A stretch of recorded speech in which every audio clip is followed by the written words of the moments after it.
आता दादाई भैया त्यावर देखील टीका होत आहे.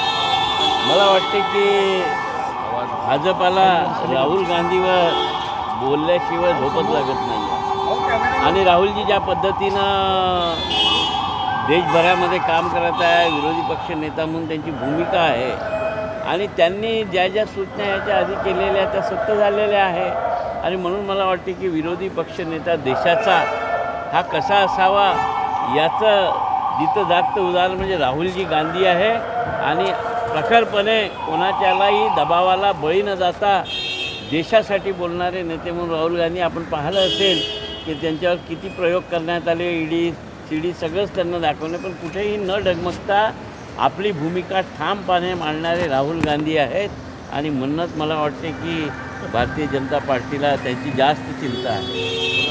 निकालावर या पश्चिम बंगालच्या निकालाचा महाराष्ट्राच्या इतर राजकारणावर परिणाम होईल असं वाटतं का? मला वाटलं कुठल्याही राज्याच्या निकालाचा कुठल्याही राज्यावर परिणाम होत नाही. प्रत्येक राज्याची स्थिती वेगळी असते.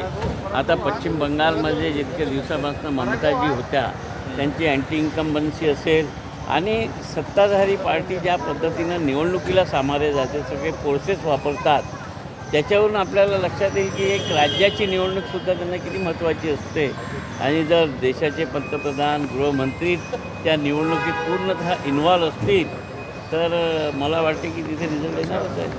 ओके.